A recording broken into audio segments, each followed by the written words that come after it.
Neste exemplo, seja f um campo vetorial do R3 dado pela seguinte expressão: y ao quadrado z ao cubo na componente i, x ao quadrado yz ao cubo na componente j, 3xy ao quadrado z ao quadrado na componente k. Item A. Mostre que f é um campo vetorial conservativo. O item B. Determine uma função f tal que o campo vetorial f seja igual ao gradiente dessa função escalar f. Sugestão para resolver esse problema. Vamos utilizar esse teorema.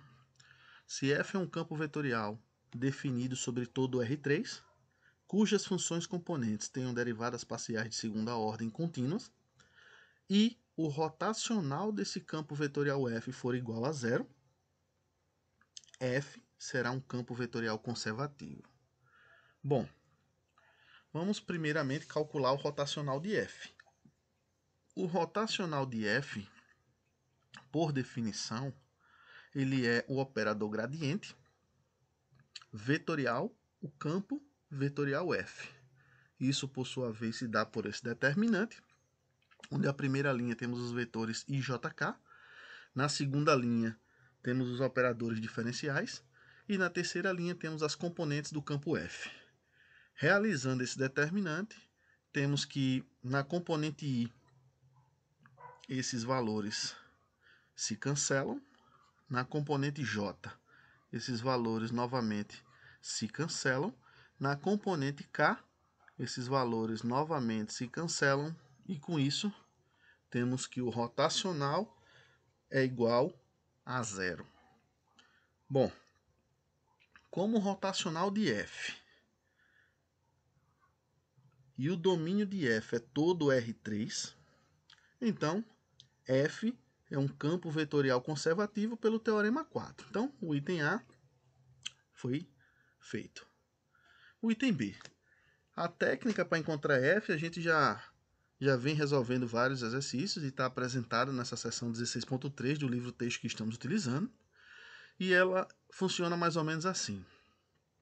Pelo item A, nós mostramos que o nosso campo vetorial f ele é igual ao gradiente de f minúsculo, onde essa f é um campo escalar.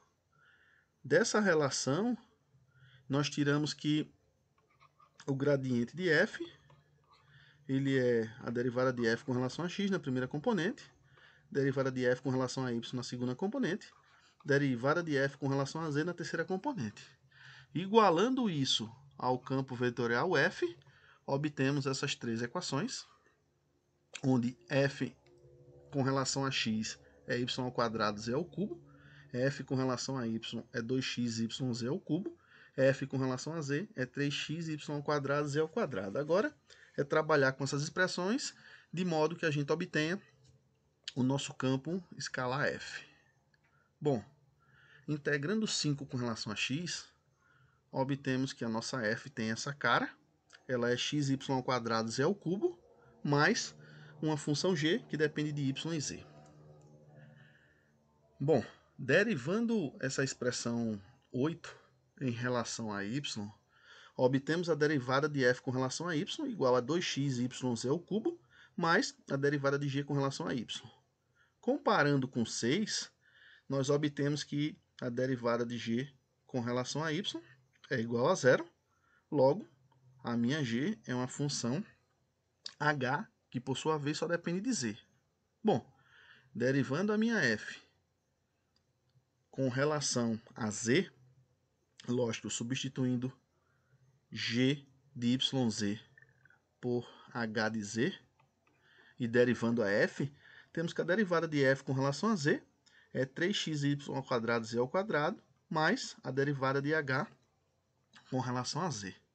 Bom, comparando isso com 7, chegamos à condição de que a derivada de h com relação a z tem que ser zero.